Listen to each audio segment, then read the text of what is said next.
I could do an Inspirational Monday segment with you.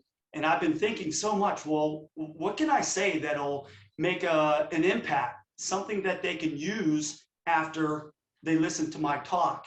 So I thought about it and I thought about it. And I'm coming up on my 25th year of business of coaching and instructing and mentoring youth in the Pittsburgh area. And I think about where I started and what I came from to where I am now.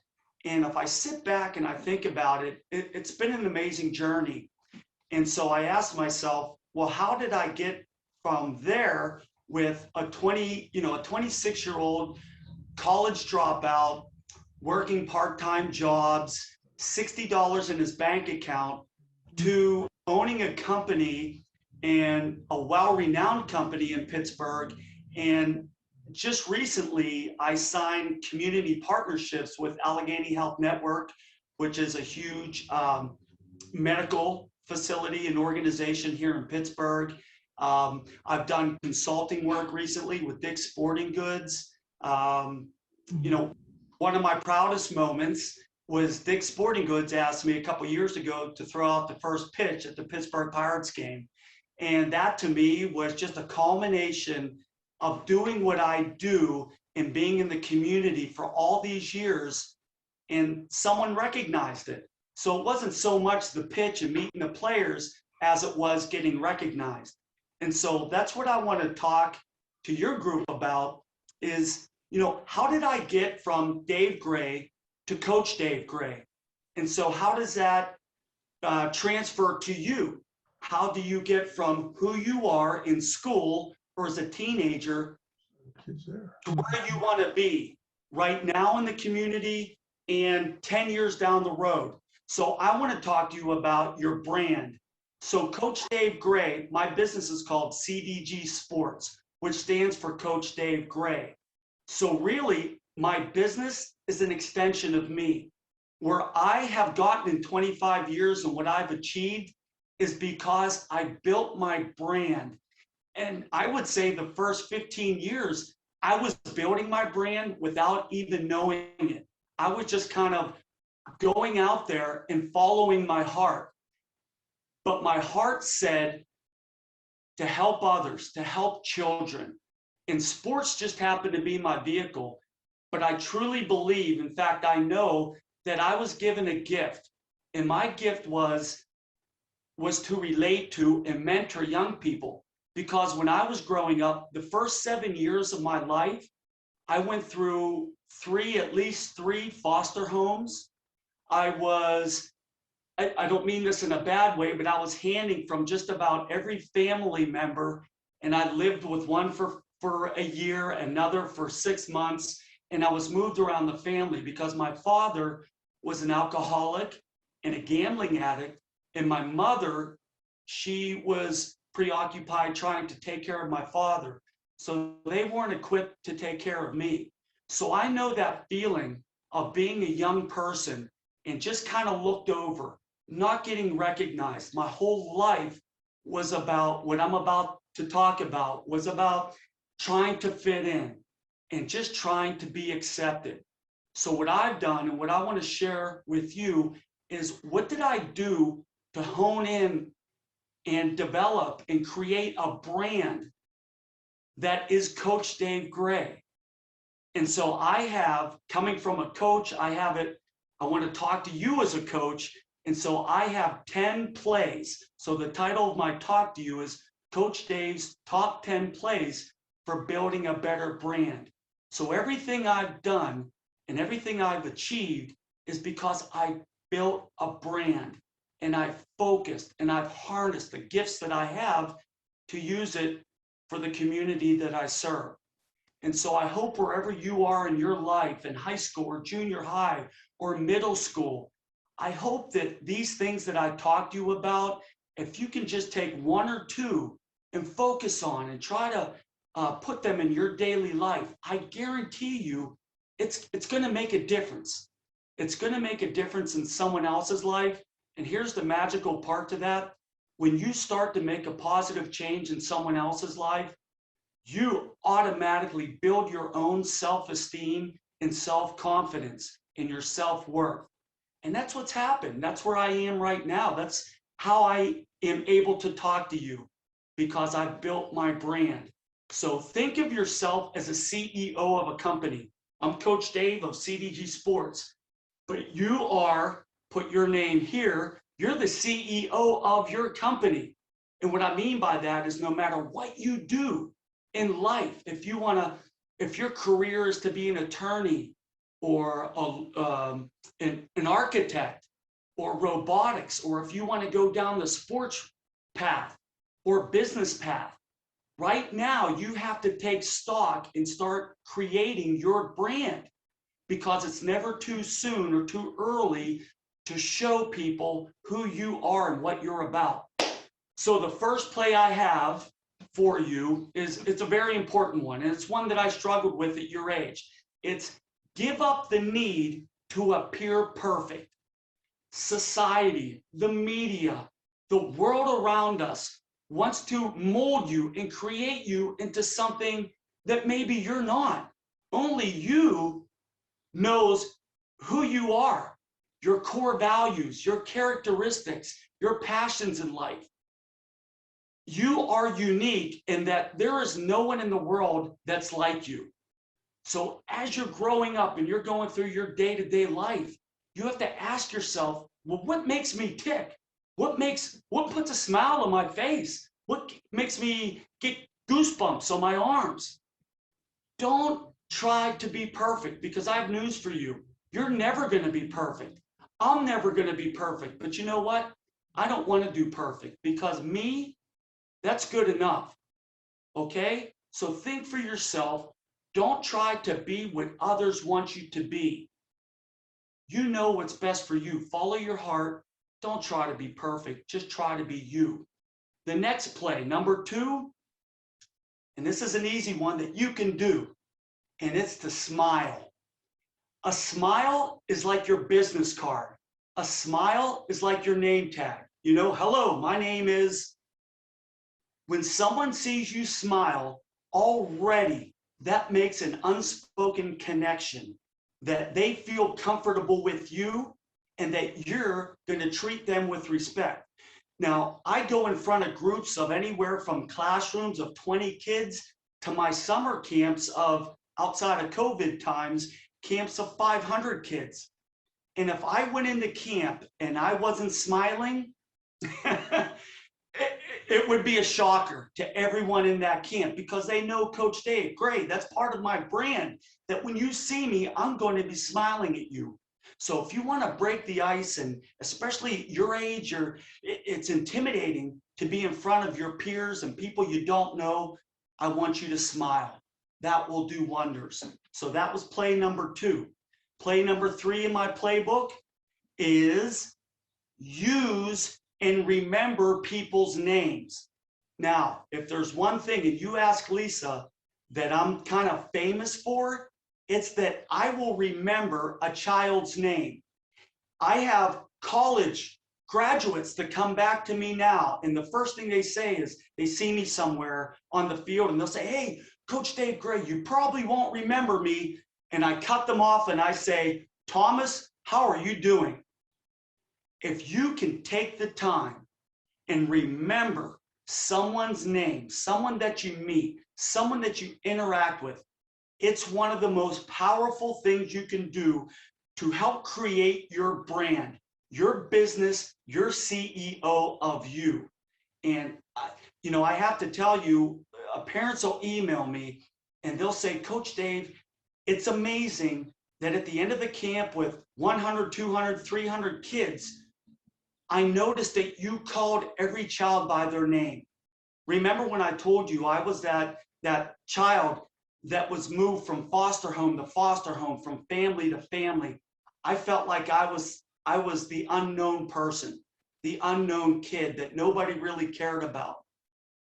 It meant the world to me. In 9th grade, my football coach, there must have been 80 kids trying out for the football team. And I thought to myself, how am I going to make my mark? Look at all these kids. There's some faster runners, there's some better receivers. But I listened to my coach as he demonstrated form running. He was a former track coach. And I said, all right, I'm going to do the best to emulate what he talked about.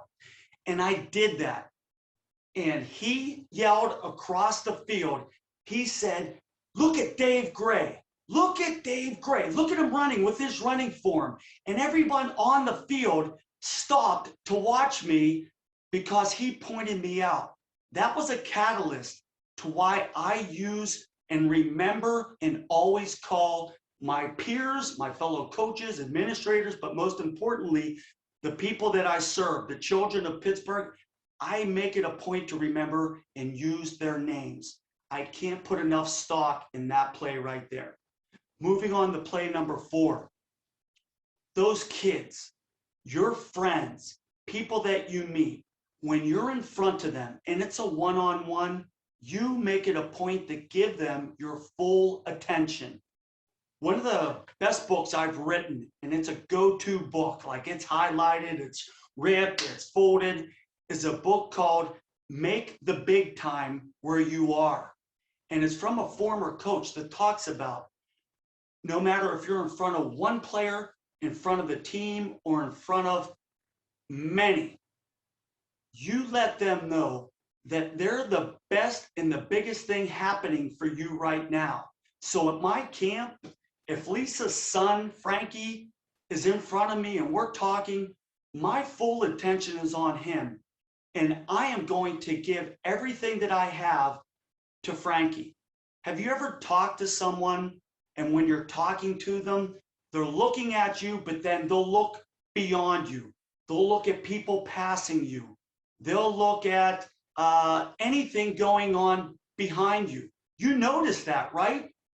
Don't be that person. Here's another thing, and this is a struggle, I'm sure, with people your age in middle school and high school. Everyone has that cell phone right in their hand or right in their pocket. When you speak to someone, you're giving them your full attention, put that phone away. Put that text away. You can get back to it after you've talked to this person. So when you want to build a brand and you want to be the CEO of your company, which is you, give your audience your full attention, just like you're giving me right now. We're halfway through play number 5, and it goes along with the previous plays. Make eye contact. And I know that this is one that can be a struggle for young people.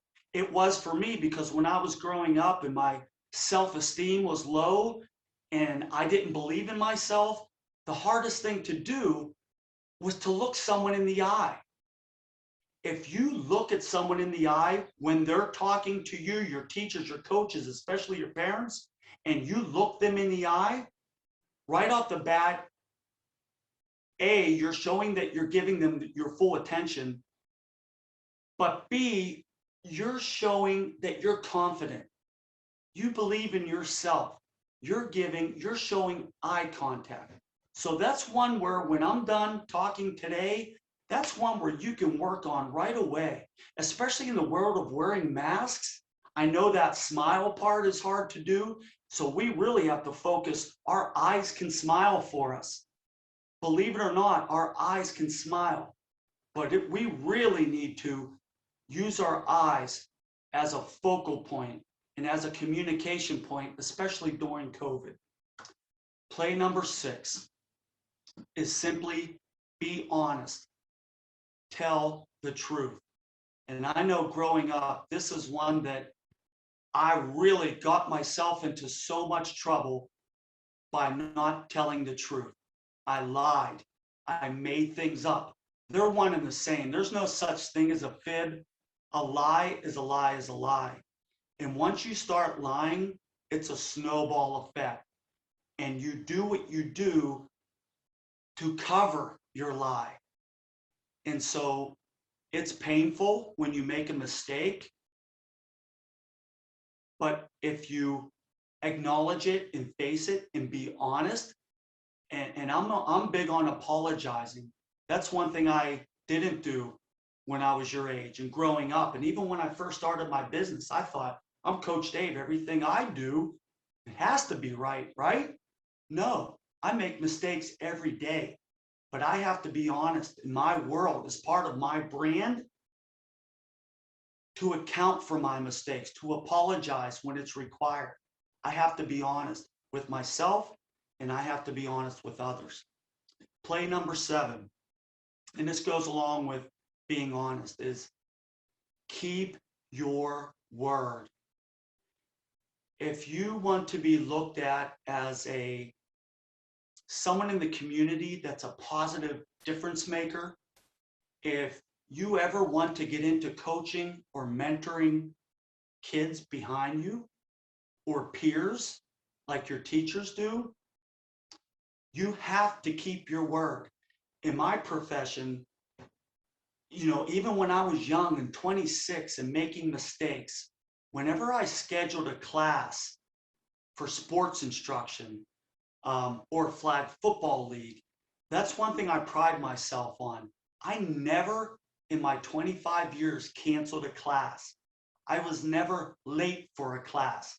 I was immature when I was young, but something inside told me that if I want to fulfill my dream of being and having a brand like CDG Sports where it is now, I have to keep my word.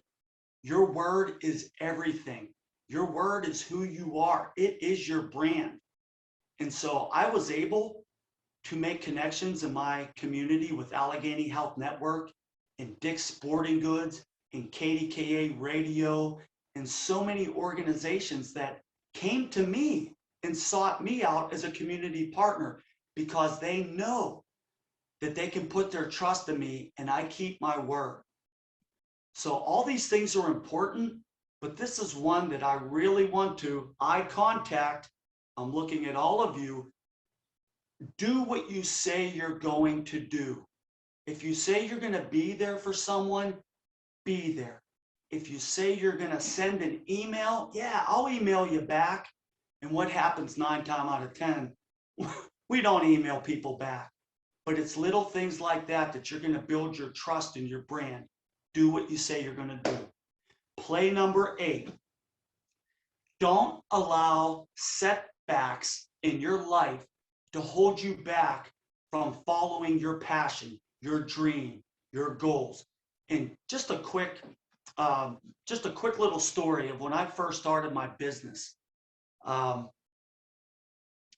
came to a point where I ran out of funds. I had no access, no family members contributed to my business. In fact, most of my family assumed I was just going to fail. I had no resource to fall back on. So in my first couple years of business, things started to go smoothly. But then, like every business, you have ebbs and flows. Well, one of my ebbs was I ran out of business. I couldn't advertise. We didn't have social media back then in the 90s, so I couldn't jump on and do a Facebook post and say, hey, I'm doing this program. Sign up for this. As Coach Dave, I invite you to come to my gym. I didn't have that. But I believed in my business so much that I refused to let my business fail because I didn't have the money to pay the rent for my gym or to advertise or get the equipment. So what I did, I bit the bullet, as they say. I took on a job at night from 10 o'clock to 6 in the morning, unloading trucks at a local packaging facility. Then when I got off of my shift at 6 in the morning, I would take 2 or 3 hours of sleep. And then I went to my next job from 11 to 2 o'clock as a pizza delivery driver, delivering pizzas. And then I would come home at 2 o'clock, take a nap, because when the kids got out of school at 3:30, 4 o'clock, that's when I started my business of coaching kids. So I did 3 jobs all at once. And if there was ever a time where I felt like I wanted to quit, it was then. And I did this for a good 2 months. And I'm going to tell you the truth, it was the worst 2 months of my life. But when you talk about brand, where I am now, going through those obstacles and those tribulations absolutely contributed to the person and the character that I am today. So my point to you is you're going to encounter so many times where the easy option is to quit. Anybody can quit. A lot of people, most people will quit. But if something is worth enough to you to continue to do, and if you believe that you can make a positive impact on others, and remember, when you make a positive impact on others, you make a positive impact on yourself. Meet those obstacles, meet those setbacks head on, and find a way, because there is always a way. Okay? Don't give up. Okay. Setbacks are only temporary. You can do it and make it through. Play number 9, we're almost there, and this was important to me, and I want you to do this right now, and you're already doing it by being involved in this wonderful Touching Hearts organization. Seek out mentors. Seek out adults or other people that can extend their hand to you and help you. If it wasn't for my youth group pastor and my football coaches and my best friend that was a business major at Westminster and helped me start my business, if it wasn't for my aunt and uncle who took me in as they became my legal guardian. Remember, I said I was moved from family to family, no stability in my life until my Aunt Ginny and my Uncle Jim made a sacrifice and became my legal guardians. I wouldn't be here talking to you. In fact, I get scared to think of where I would be. You need people in your life like the Lisas and the mentors and the teachers and instructors at Touching Hearts. You need your fellow peers that are your age in Touching Hearts that you can go to when times get down, when you meet those setbacks and you want to overcome and move forward. You need a mentor.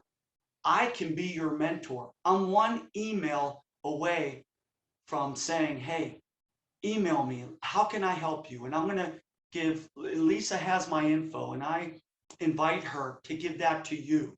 If I can help you in any way, reach out to me, email me. I commit to be a mentor for you. Lastly, and I save the most important for last, and this kind of falls in line with the mantra and the mission of Touching Hearts. I would not be where I am. My value here in Pittsburgh, my brand would not be, and I don't like to talk about myself, but every now and again, I am proud of what I've done. I wouldn't be here if I didn't serve first and serve often. Much of my life in business, but in business, it's my life personally because I am my business. It's about relationships. I took every opportunity I had to go out in my community and volunteer. I made it a point. I didn't wait till opportunity or someone asked me to be a part of their initiative. I went out in the community and I sought situations. Where do kids need help? Where do kids need mentors like me? How can I serve them? And so every charity that I could find that I felt like I could help and lend my motivation and inspiration and donate to, either monetarily, but more often than not, it was just, Coach Dave, we love the fact that you're here because it lends credence. You have a pool of people that we can bring this into the spotlight on our organization. So much of what I've done, I've volunteered. I give back every chance I can. A lot of coaches will say, how much you getting paid for that? Oh my gosh, I saw you at that event. How much did they pay you? And and I think to myself, really, is that what it's all about? Is doing something to collect a paycheck? You have to do it because your heart tells you to do it. So I implore you through touching hearts to go out and take the initiative. What needs are out there that you can help kids that are in foster homes, kids that do not have laptops in the inner city or in the suburbs, kids that can't pay to play. That's the problem I have in sports is everything is pay to play around here. Whatever happened to starting a league or just getting out in the field and being for every kid? I just ran a program that I started called Run for Fun, Rundamentals. And it wasn't about kids that already run 5Ks and want to run a marathon. It was for those kids, but it was also for kids that were on the couch, that were 25, 30, 40, 50 pounds overweight, that because they've been told that you can't do this, look at you, ha, ha, ha. No, I want you to be there and be an advocate because that person has every right to be involved in every athletic program that the person that's family has money to take individual lessons and join tournaments. They have just as much right as that family. And so that's what I do here in Pittsburgh. That's who I am. And that's who I want you to be. Look for those kids. Look for the ones, Roberto Clemente is in my life the greatest hero. And I'm fortunate that my family, my mother, who's from Puerto Rico, was friends with Roberto Clemente. So I know another side of Roberto, but Roberto is more of a legacy now for what he did for those behind him. And his famous quote was, if you spend your time on this earth and you do not help those behind you, you're wasting your time. And so that sticks with me every day. I look at opportunities, and if I can't find opportunities, I'll make an opportunity.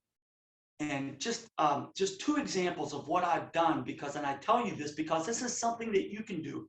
I just started something on social media called Bus Stop Buddies, where I go around to different bus stops and I say, hey, do you have a son or daughter, or do you know someone that maybe isn't in that group of kids at the bus stop that's catching football? They're just kind of standing there. For me, going to school when I was in middle school, the bus stop and the trip on the bus to go to school was the worst part of my day for many reasons. If I had someone that was an advocate, that was someone from Touching Hearts that could stand with me and have a conversation and throw the football with me before I got onto the bus, that meant the world. So Bus Stop Buddies, I put it out there on Facebook, Coach Dave Gray. There's no charge. Send me a private message. Can I be a buddy to your son or daughter, or to your bus stop in general, to help them, to let them know that there's someone that cares and wants them to help start their day off on a positive note. Another thing I did during COVID, sports birthday parties is a big part of my business, where I'll go to your house and I'll set up the field, your backyard, to look like a football field, and I'll run an hour of games for you and your friends. Parents love it. Well, when COVID came, that was shot. So I wasn't thinking, well, I want to do something so I can still keep making money. My thought was birthday parties are huge for kids. I mean, they look forward all year to having their birthday party and that recognition. So what I did was I said, you know what? I'm going to drive my van, and I have this big van now that I have a wrap with it, with my picture from when I threw the first pitch at the Pirate game. I have the Allegheny Health Network logo on there. It's really cool. So I'll drive my van to your son or daughter's house, and with my megaphone and my sign, I'll drive up to your house and I'll shout through my megaphone, happy birthday, Thomas. And I did that, and I didn't think it would gain much traction. It was a thing. And it made kids so happy. And it made me so happy. And of all the achievements and the things that I've done in my business, that was one of the greatest ones because it it just made me feel so good by doing something for someone else. And I didn't charge. I created an opportunity. So that is my um, I kind of gave you what my business looks like, how I built it. I built it through my brand and reputation. Start working on your brand and reputation right now, because no matter what you do and no matter what path in life you go, the first thing that people will see is you. And so you're going to be your own CEO. And by making life enjoyable for others, your stock in your company is going to shoot through the roof. And I promise you, you will be a success. So that's my formula. Be a success and build your brand by lifting others up. So I thank you so much for your time.